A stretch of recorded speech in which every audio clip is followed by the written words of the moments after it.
want to talk about Brother Sekou Odinga. My husband, Don Cox, the field marshal, once had to go to, I want to say, Congo, Brazzaville. I remember Don Cox coming back and saying to me, if anything ever happens, Sekou is the only person I want at my back.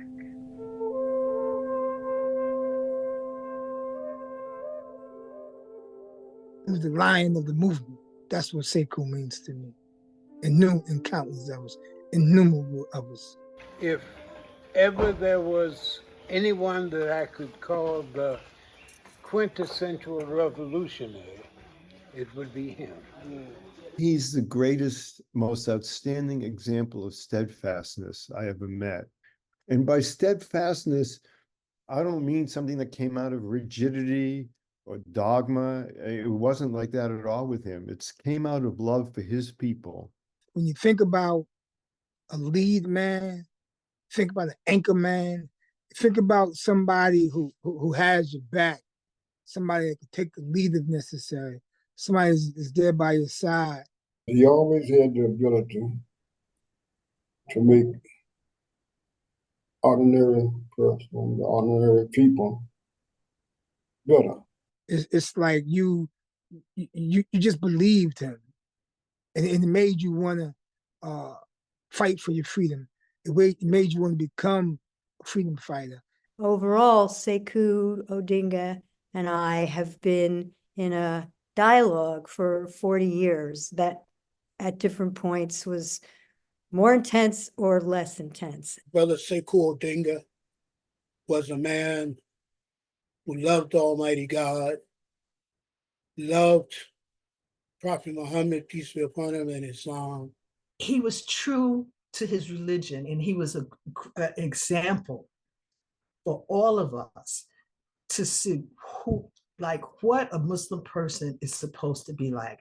A resolute revolutionary freedom fighter who never gave up the struggles and never turned his back on his people to the day he passed. He just never took a day off from loving us all, and loving his people and loving his community. He showed up fully himself, and most of us show up with masks. As James Baldwin warned us, those masks will mask the love too. That was never the case with Sekou. He showed up fully, beautifully, perfectly, and imperfectly, but as is. Even as a young child, even though he was the fourth brother, when my mom had to run errands at night, and several times she had to take my dad to work. We lived in Queens, New York. My dad worked on the island, so that was quite a distance. And rather than maybe someone would think that she would have chosen one of the older boys, she always chose him. So even she, without voicing it, saw him as a protector. Those things, when I look back on it, says to me he was becoming Sekou. That wasn't his given name, but that's who he was becoming. The general narrative seems to suggest that the Black Panther Party developed, and afterwards it came about the development of the Black Liberation Army. But the idea of a clandestine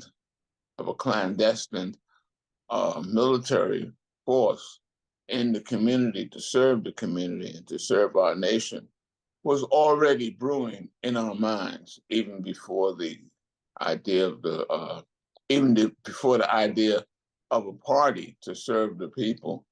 And that's one of the things that Sekou seemed to be ready for. I joined the Panther Party. Sekou was the political education instructor in the Harlem office. And so I came maybe on Tuesday night for political education and other nights for other things, but political education was Tuesday. And Sekou was the instructor so that he would instructor of me and a bunch of other families in the fort. And so the way I met him was that I used to always try to say something in each class, just to, so that he can know that I'm keeping along with it. I said something to Sekou about, well, that seems like there could be two answers to this. So this situation. And Sekou said, no, in this classroom, there's only one answer to this situation, right? And it's the one I just told you about. I just remember how well respected, even though, and how principled he was. When this man walked into the room, you could see the power. There wasn't aloofness or stand back. He had a certain quiet dignity about him. And he wasn't a man to play with. If he told you something, he meant it. If you thought that you were going to run into a person just because he was, didn't raise his voice and therefore he was punk or he was shy person, you were mistaken. Sekou had that when he smiled, it lit up the room. He had this twinkle in his eye. It was a genuine, genuine feeling that you felt when you were talking with Sekou. The extent of like his revolutionary force in life, I admire the general, the strategist, like how much he was able to display tenacity and apply his conscious mind to the world around him. Like he had so much world change pass through his hands, and he was a person it just felt like nothing was impossible for. The Sekou Odinga is one of the greatest strategists of our lifetime. He was a master organizer. That he had the ability to devise a plan, to come up with a plan, to effectively carry it out. Who was the calmest, who was the most discerning, and who acted immediately. He didn't hesitate when it came to action, and usually his decisions were correct. They talk about when everything goes wrong, but Sekou, to my knowledge, never planned a military action that went wrong. And in fact, that's one of the reasons why he wasn't captured. And when the NYPD swept down on us on April 1st, 1969, to arrest us, Sekou escaped. The police had blocked off the stairs and all of the exits from the building. And Sekou shimmied down a drain pipe 4 stories up in the apartment building into an empty alley and escaped. And the next time we heard from Sekou, he was in Algeria. Sekou spent a lot of his time in the office, in the national section, where he, Larry Mack, Elbridge Cleaver, Don Cox, Pete O'Neill, and miscellaneous other people that would come from all over the world to talk to the Black Panther Party people. Sekou was very instrumental in welcoming people. Many of the Panthers who were in the international section, they went on to seek asylum in France. Some of them went to Tanzania, some to South Africa. But Sekou Odinga came back to the United States. He came back underground. He came back to the United States, and he became a foremost general and leader in the Black Liberation Army in the underground. It wasn't the popular thing to do. It was a sacrifice. It's something that he gave selflessly, like without thinking, oh, this is for myself, this is for me, this is for my, this is an era that was just kind of like, no, I gotta give myself. in order to, and other people got to give themselves. And that is what's going to, that is what's going to contribute to the future generations and the future liberation movement. People had known that I had been wanted by the FBI and wanted by the police. People hadn't been known that he had been wanted by the FBI and wanted by the police. When people would see me, they would recognize me. Sometimes I would be somewhat disguised, but never disguised to the point as my brother Sekou. You wouldn't even recognize Sekou Odinga from one day to the next because he was so meticulously adept at making himself look as if he was someone different from who he looked like yesterday. We were at Matulu's memorial program, and I walked in, and Watani, here come that DC crew. And I saw some dude sitting beside him. People would look at him, and I could see at some point in a meeting where people would say, could that be Sekou Odinga? And I'd say, hey, how you doing, Watani? How you doing, brother? I shook his hand and everything. How you doing, brother? You didn't know for the first half hour that you were in the presence of Sekou Odinga. And I turned around, and then I felt something on my back. And I turned around, but it's just like he said, man, you would never know. And I mean, the closest people to him, he would get us. And now that you know, just be quiet about it and continue on with the meeting. Be happy that we have somebody who could have fooled you like that. Because just as he fooled you like that, he can fool the police. That time period that we met, it was a lot of turbulence going on. I think the Black Panther Party split. He gone to that, and so things was just in a kind of world, twirl. Mm-hmm. He was the kind of brother that you could shelter with in the twirl of the whirlwind. If space was tight and you had to sleep with one of your male comrades, he was the kind of comrade that a female could feel very so sheltered with, that whatever activities that might have, and and he was very concerned that my children, because I did have children, so he always wanted, it was kind of like a protective big brother, really, who wanted to keep me and my children safe. He never came and did not bring it. He was always bringing something. As a matter of fact, I think I still have a doll from my youngest child that he brought me, from his travels, like a little black rat doll. Mm-hmm. And I still have that doll.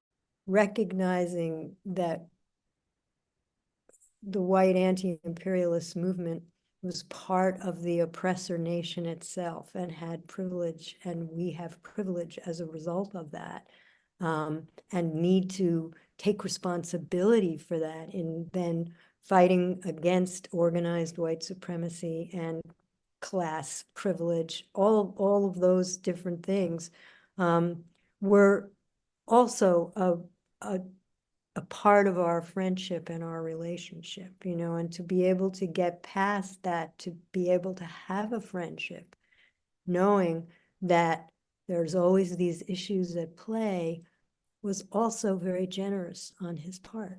I think I was a lawyer for a couple of months and became one of Dhoruba's lawyers and eventually his main lawyer. There was the so-called Brinks robbery on October 20th of 1981. So I went to see Dhoruba. I, of course, had heard the name Sekou Odinga, and he said, look, you got to go see Sekou. You got to make sure he's okay. And so I packed up my bag and went to the Kings County Hospital in Brooklyn, to the prison ward. Sekou Odinga appeared wearing a hospital gown and pushing his intravenous hole, coming to this visit. The reason that he was in that condition is that after he was arrested on, I think it was October 23rd or October 24th of 1981, he was brutally beaten.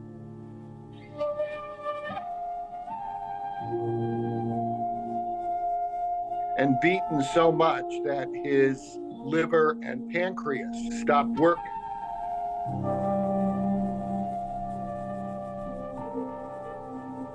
Sekou in the federal trial was convicted of 2 racketeering, what they call racketeering, the biggest racketeers in the world history, accuse us who try to fight back of being racketeers. One was the liberation of Assata Shakur from prison, what could be more honorable. The other count was the Brinks Ahmed car robbery that ended up in as I said, when Orion ended up in a shootout. Sekou wasn't there for Brinks. It wasn't just that he wasn't there. As I later learned in the initial discussions, he thought it was a bad idea and didn't go on it. He thought it was a bad idea for reasons that panned out to be true. So here we are, Kwesi and Sekou and myself, 3 of us facing life in prison, separated from our children and our families, having gone through a lot of travails. In that situation, it's very easy for people to start blaming other people. And there were no recriminations among the 3 of us for whatever anyone did wrong or didn't do right. But Sekou didn't even say, although I told them not to do that action and they wouldn't listen to me, those idiots. None of that. He understood he's a revolutionary, committed to the struggle. The point isn't to blame other people. There is a point, and the 3 of us worked on learning from the errors and the mistakes, because it's not just about us who are all going to do life in prison. It's about the movement. Around 2010, 2011, there was a number of organizations doing work around political prisoners, helping out with Sekou. And at that point, he felt that he needed his own committee. He needed a solid committee. He felt that if he had a lawyer in the committee, there were some issues, legal issues that he could fight that could get him out. We actually, just from the ground up, built a people's committee, self-defense committee for Sekou Odinga, and we called it Sekou Odinga Defense Committee. They had him at that time in Dannemora, upstate New York, which was a 5-hour drive from the city. So basically would take his wife, take his family, and I get to have conversations with him about everything from religion to political struggle to his involvement in the Black Panther Party and Black Liberation Army. Eventually we came, he was my mentor and we were like brothers. I got a bunch of phone calls from New York, and Sekou was coming home. So when someone comes home, the first thing you do is you go to them, you financially enable them. And the one time I was supposed to meet him at a fair that they give for political prisoners in New York, he didn't come. And I wrote him a check and I gave it to his wife. I come back to Philadelphia and he called me. He said, Barbara, why did you write this check? And in the memo, I had written something in the memo, which I'm not going to say. And he said, why did you write that? And I said, because that was for all the times when I was in Philly and you came to see me and you gave me support. When you know that there's somebody who believes what you believe, who loves what you love, and believes in the struggle of Black people, I always felt safe. Sekou came out of prison and he just talked about unity and organizing, unity and organizing. And I think that was a very important point, that he put forward in every place that he did work.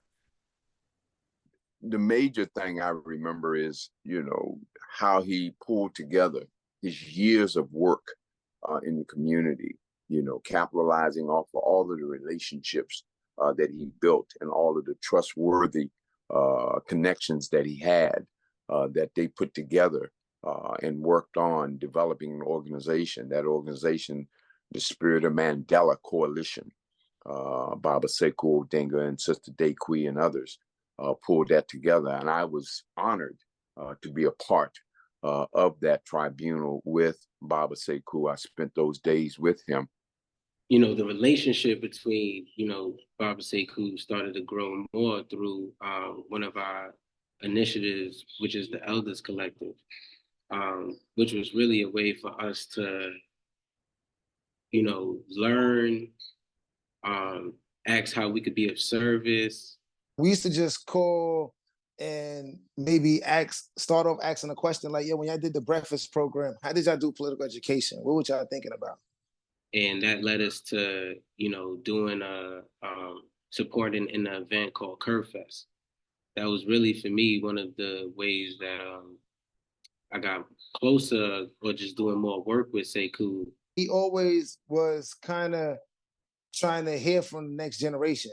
So even when he answered whatever, he also really was just trying to listen and trying to get your thoughts, He really loved the young people. He loved to be around, the youth, and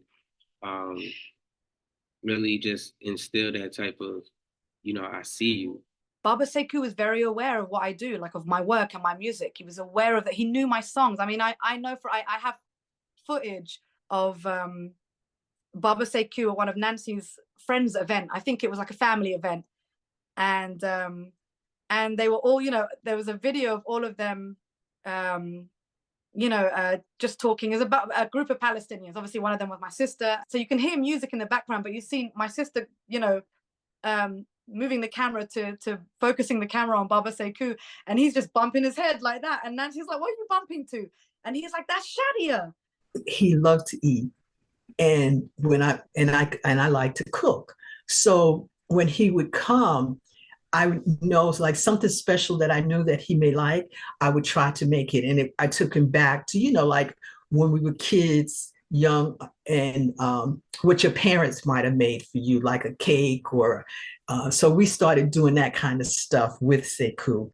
I was having hair problems. Like my hair tie was stuck in my hair, knotted, and I hate doing my hair. And I was like about to just take scissors and just chop it out, which would leave like a thick part of my hair, like much shorter than the rest of my hair. It would look crazy. And I've done it before, so I was just like, whatever. But he actually really kindly unknotted the knot that was wrapped around the hair tie and got it out. And I think that it's a small moment, but it's I get emotional. But it's, a very, I think it was like just a really beautiful example of the sort of love he possessed. I think that sometimes this work, or his undertakings, if you will, ask for, and I don't want to say require because I don't know, but they sort of demand a level of masculinity that can sometimes be incompatible with this expression of vulnerable love. And but he didn't have that. He wasn't stoic in that way or harsh in that way with me ever. And I would say in life he wasn't. He was very, very humorous all the time. And I think that's what really set him apart. When I think of Sekou, I think of love, revolutionary love. When I met Baba Sekou, like I met Dequi as well. So it's like for me, Baba Sekou, Dequi, Baba Sekou, like just one for me. He loved very much his wife, Dequi.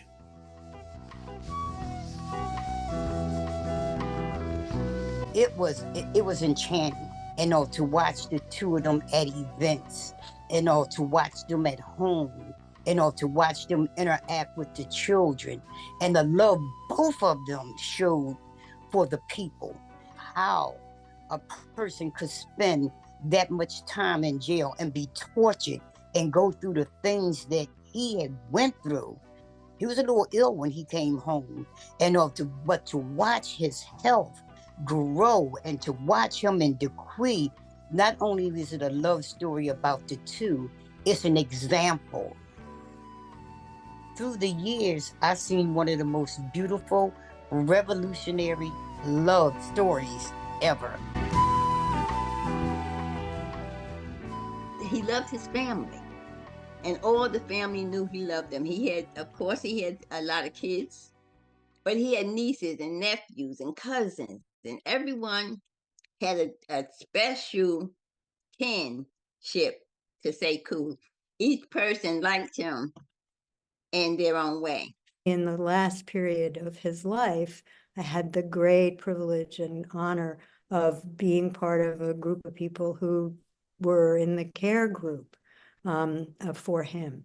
Right when he was passing away and transitioning, we was part of a care team that was supporting Baba Sekou at the hospital. I really felt close to, his family, close to him, giving him massages, just taking care of our elders. And that is something that, I never grew up learning and understanding. Me and Jasiri was there on some nights with him, taking, time supporting him and being with him and learning with him. And he told me many stories on those different nights. This was going on for about 3 or 4 months. And it made me understand, who I wanted to be as an organizer, how I want to support the community. I think you can't be around, anybody who fighting for liberation and not reflect on yourself. Like, so that's how I felt. I always was reflective of, like, every time I left Baba Sekou about myself and the, work that I'm doing. I mean, I would see him usually like at least once a week, usually. And then when he was going through his care, like in rehabilitating and learning how to walk and all that kind of stuff, I was there twice a week. So I was trying to get just a small piece of feathery lint or something like that, out of his eyelashes. And it took us 3 minutes. It was difficult because he could feel it, but I couldn't see it. And at the end of that, I was like, "Hey, you all right?" And he started giggling. And I was like, What is funny? And he said, "The way you said it, you all right?" And I was like, "What? What are we talking about? Are you not all right?" He was like, "I was. It's just the way you said it was funny. You sound like one of us." And I was like one of who? And he said, "Like a new African." But that was the night I went home and actually read through the New African Creed. Because I the Republic of New Africa, these are things that I had heard of being around these folks, but hadn't really given time and research to. So I remember going home and reading that, and going, "Oh no, this is something I mean. I am a new African." So it truly was all these little ways and little moments that my life was redirected.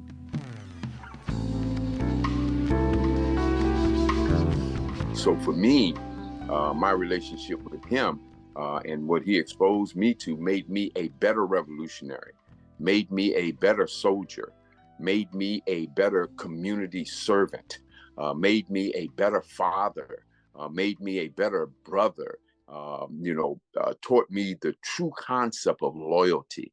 That's one of the things that I honor and love about Sekou is that his leadership and his understanding and his stand that he never compromised that. Yes, we were Black Liberation Army members. Yes, we liberated Assad Shakur, and we have a right and a duty as a people, just like the Palestinians today have a right to fight and defend, their human rights. That we had an obligation and a right to have an army of people that stood up for African people in this country. And so that struggle continues.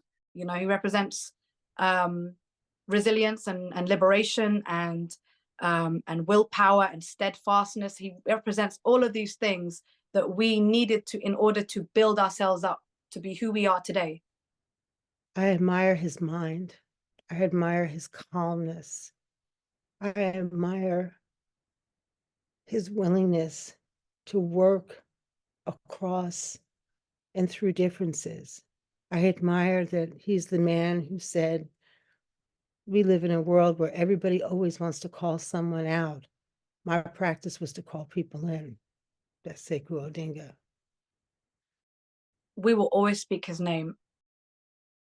His legacy will live through all of us. I think that Sekou could easily be considered the best Black revolutionary and the most beloved Black revolutionary of the 20th century. So I would say, I guess I would say Sekou Odinga presente. So for his family, his wife, all of our mutual comrades, you have our condolences, you have our blessings, you have our love. Rest in power, comrades. We will always remember you. And always respect you. Yes, yes. Remember who Sekou was. Walk in his footsteps. And let us never forget Sekou Odinga. All power to the people.